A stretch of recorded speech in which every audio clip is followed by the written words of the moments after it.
नमस्कार दोस्तों, आप सुन रहे हैं आपका अपना और उज्जैन का पहला community radio radio Dastak 90.8 FM और मैं हूं आपकी दोस्त काव्या और आप सुन रहे हैं कार्यक्रम मन की कलम से में काव्य गोष्ठी। उज्जैन के सुप्रसिद्ध रचनाकारों की स्वरचित रचनाएं उन्हीं की जुबानी। तो चलिए सुनते हैं कार्यक्रम मन की कलम से में काव्य गोष्ठी।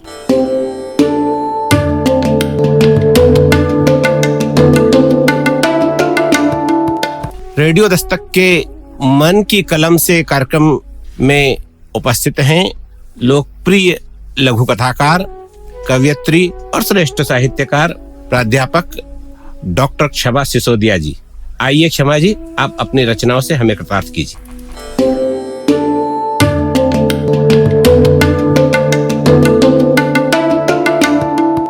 धन्यवाद देवेंद्र जोशी जी, आपने मुझे अवसर दिया, इसके लिए आपका अभिनंदन, आभार।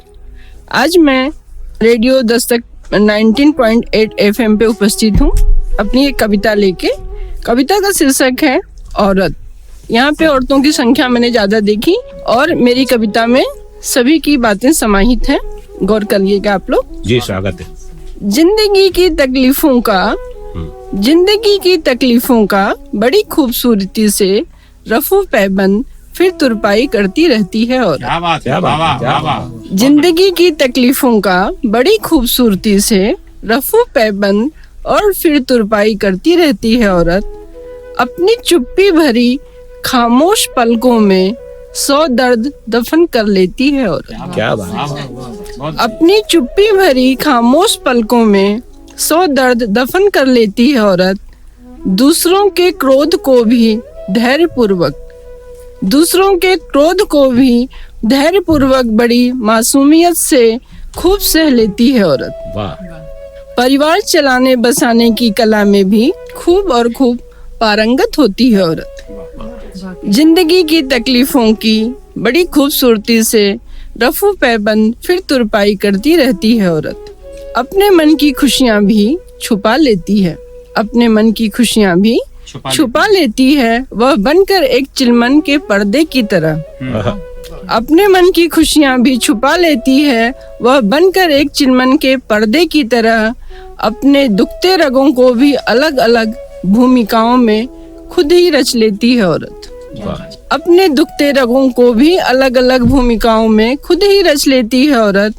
पा लेती है वह अपने बिखरे सुखों को भी अपने ही परछाइयों में छुप कर। बच्चों के अंदर वो अपनी परछाई में देखती है। नागफनी रूप लिए जब अंधेरा चढ़ाता है आत्मबल की रोशनी से एक लौ जगा लेती है औरत। क्या कहना। रोशनी ने जब जुल्म किए हैं जीवन पर तब मन में आशा के दीप जला लेती है औरत। क्या बात है। जिंदगी की तकलीफों का बहुत खूबसूरती से रफू पैबंद फिर तुरपाई करती रहती है औरत। क्या कहना। दूसरी रचना है, उसका शीर्षक है पाहुना। इसमें एकदम अलग तेवर है, देखिएगा। बन उपमन महका पल पल दिल यूं धड़के। भरी गगरिया छलकी जाए चुनरी बिछुआ में उलझे। बन उपमन महका पल पल दिल यूं धड़के। भरी गगरिया छलकी जाए चुनरी बिछुआ में उलझे। पायल सौतन शोर मचाए गजरा भी अब चुगली खाए। अधरों की लाली मधुर मुस्कान लिए नैनों के काजल संग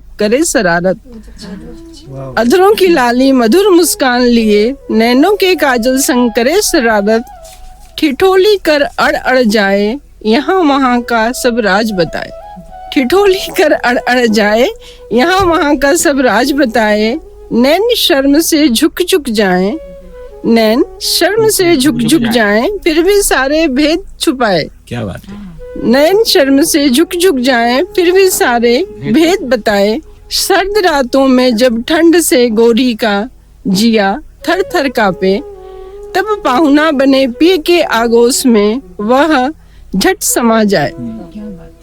सर्द रातों में जब ठंड से गोरी का जिया थर थर कांपे तब पाहुना बने पी के आगोश में वह झट समा जाए। फिर पुष्पों पर मंडराते भौरों सा धीरे से गोरी गीत मधुर गुनगुनाए। ठहरो ओ पाहुना मोरे अंगना, ठहरो ओ पाहुना मोरे अंगना, तुम कुछ देर और तो यहाँ ठहरो। छननी सी छलावा लिए तुम कब तक बने रहोगे यूं ही मोरे पाहुना। दीपों की लौ भी मंधिम हुई जब काली रात भी गहराने लगी अब। दीपों की लौ भी मध्यम हुई अब काली रात भी गहराने लगी अब। चांद संग चकोरी चली गई है, रात के संग रागनी भी गई अब। क्या बात है, रात के संग रागनी भी गई अब। पनिहारिन संग गगरियां गई सब, गोरी खड़ी खड़ी तेरी बाट निहारे। बन उपमन महका महका चुनरी अब अपना राज छुपाए। धन्यवाद।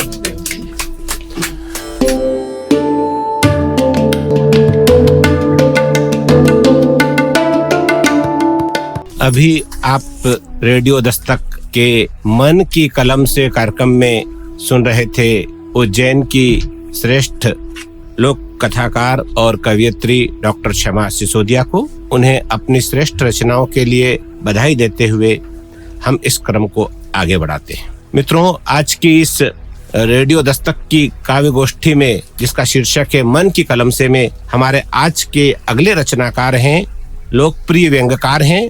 वे मूलतः व्यंग्य विधा के सशक्त हस्ताक्षर हैं, लेकिन हम चाहेंगे कि आज के इस मौके पर वे अपनी लघु कथाओं से हमें कृतार्थ करें। भाई डॉक्टर हरीश कुमार सिंह जी, हम उनसे अनुरोध करते हुए अपनी श्रेष्ठ लघु कथाओं का पाठ कर आज के इस आयोजन को गति प्रदान करें। डॉक्टर हरीश कुमार सिंह।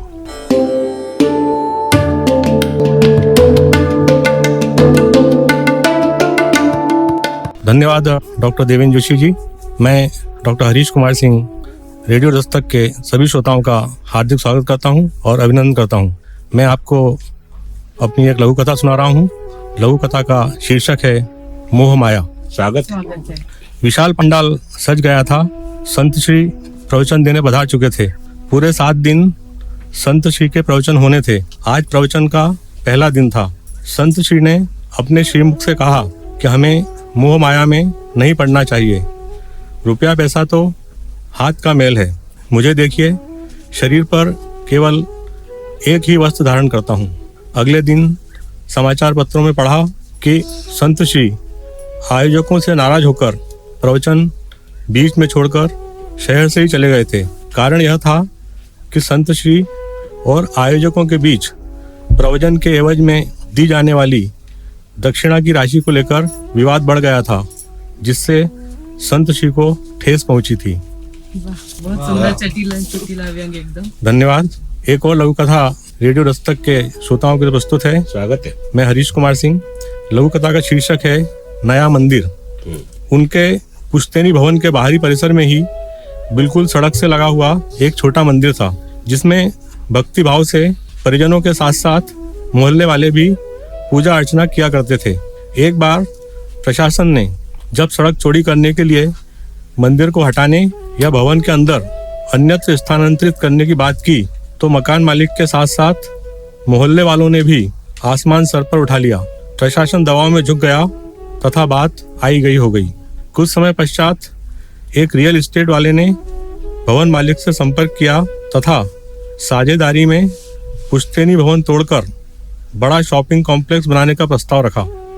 अगले दिन भवन मालिक मोहल्ले वालों को बता रहा था कि फिलहाल तो मंदिर हटाना पड़ेगा, क्योंकि पूरा भवन ही तोड़ा जाएगा, लेकिन नए कॉम्प्लेक्स में नए मंदिर की जगह हम जरूर रखेंगे। क्या बात है, क्या बात है। धन्यवाद। रेडियो दस्तक के श्रोताओं के लिए मैं अपनी एक लघु कथा और प्रस्तुत कर रहा हूँ। मैं हरीश कुमार सिंह। लघु कथा का शीर्षक है रत्न की दुकान। बस में मेरे पास की सीट पर एक युवक बैठा था। काफी उदास और चिंतित दिखाई दे रहा था। बोरियत दूर करने के लिए मैंने पूछा, आप कहाँ रहते हो और कहाँ जा रहे हैं? वो बोला कि मैं उज्जैन में रहता हूँ और कुछ काम से इंदौर जा रहा हूँ। मैंने पूछा, टेंशन में क्यों दिख रहे हैं? वो बोला, हाँ आप सही कह रहे हैं, मैं पिछले 1-2 साल से काफ़ी परेशान हूँ।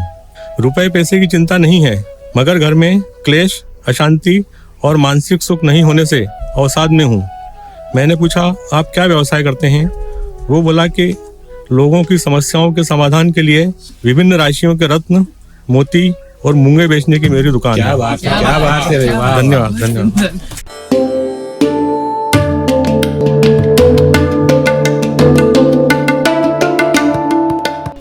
युगीन यथार्थ की अभिव्यक्ति पर आधारित कटाक्षपूर्ण लघु कथाओं के साथ आपसे मुखातिब थे डॉक्टर हरीश कुमार सिंह।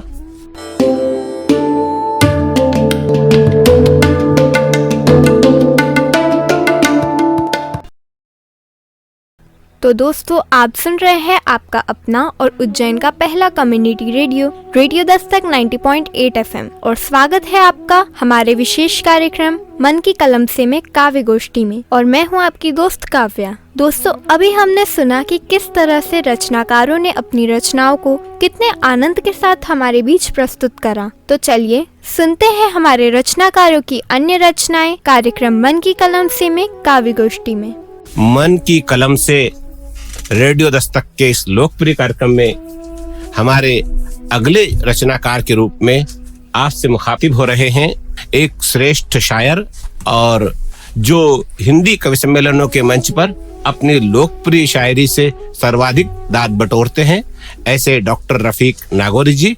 आइए सुनते हैं डॉक्टर रफीक नागौरी को, वे आए और अपना कलाम पेश कर इस आयोजन को गति प्रदान करें। डॉक्टर रफीक नागौरी।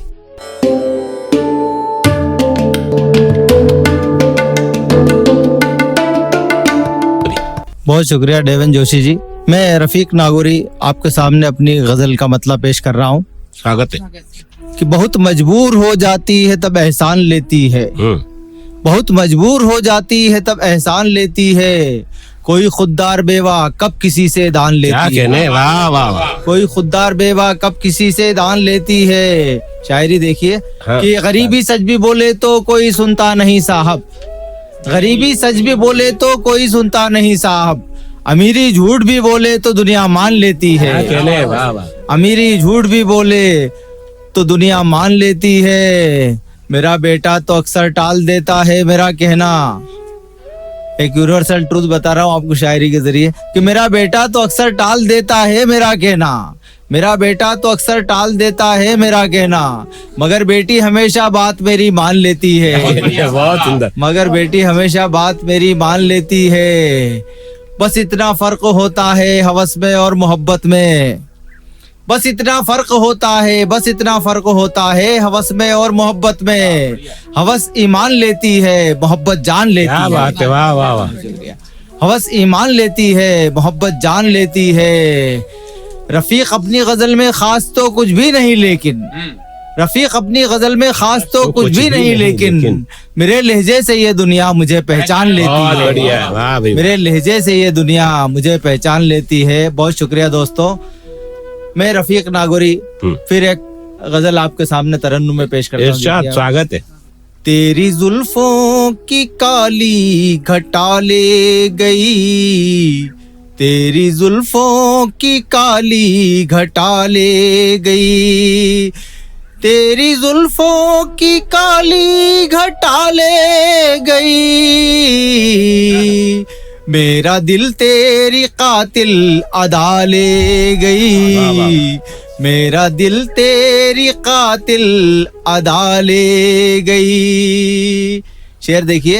इरशाद। शुक्रिया तुझको कैसे कहूँ जिंदगी, शुक्रिया तुझको कैसे कहूँ जिंदगी, शुक्रिया तुझको कैसे कहूँ जिंदगी, मेरे जैसों को भी तू निभा ले गई, मेरे जैसों को भी तू निभा ले गई। और ये शेर भी देखिए कि काम सब उसके दोज़ख में जाने के थे, काम सब उसके दोज़ख में जाने के थे, काम सब उसके दोज़ख में जाने के थे, फिर भी जन्नत में माँ की दुआ ले गई, फिर भी जन्नत में माँ की दुआ ले गई, तेरी जुल्फों की काली घटा ले गई, मेरा दिल तेरी कातिल अदा ले गई। बहुत शुक्रगुजार हूँ मैं रफीक नागौरी, आप सब लोगों का बहुत बहुत शुक्रिया, लेखक संघ का भी बहुत शुक्रिया।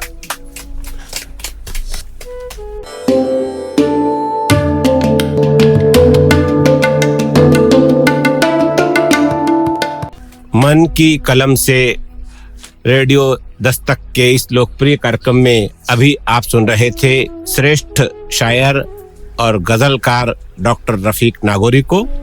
दोस्तों, आज हमारे रचनाकारों ने अपनी रचनाओं के माध्यम से मुझे बहुत प्रभावित किया और मैं आशा करती हूँ कि रेडियो दस्तक के सभी श्रोताओं को इन रचनाओं को सुनकर बहुत आनंद आया होगा। अगर आपके मन में इस कार्यक्रम को लेकर कोई भी विचार या सुझाव हो या आप भी अपनी रचनाएं हमारे साथ साझा करना चाहते हैं तो आप हमें भेज सकते हैं रेडियो दस्तक के व्हाट्सएप नंबर 9406894068 पर, और साथ ही में आप जुड़ सकते हैं रेडियो दस्तक के social media accounts Facebook, Instagram, Twitter, share chat और यूट्यूब पर। तो दोस्तों, आपकी दोस्त काव्या को दीजिए इजाजत आपसे विदा लेने की, लेकिन हम फिर मिलेंगे कार्यक्रम मन की कलम से में काव्य गोष्ठी की अन्य कड़ियों में। तब तक के लिए सुनते रहिए आपका अपना और उज्जैन का पहला community radio, radio Dastak 90.8 FM। सुनेगा उज्जैन, बढ़ेगा उज्जैन।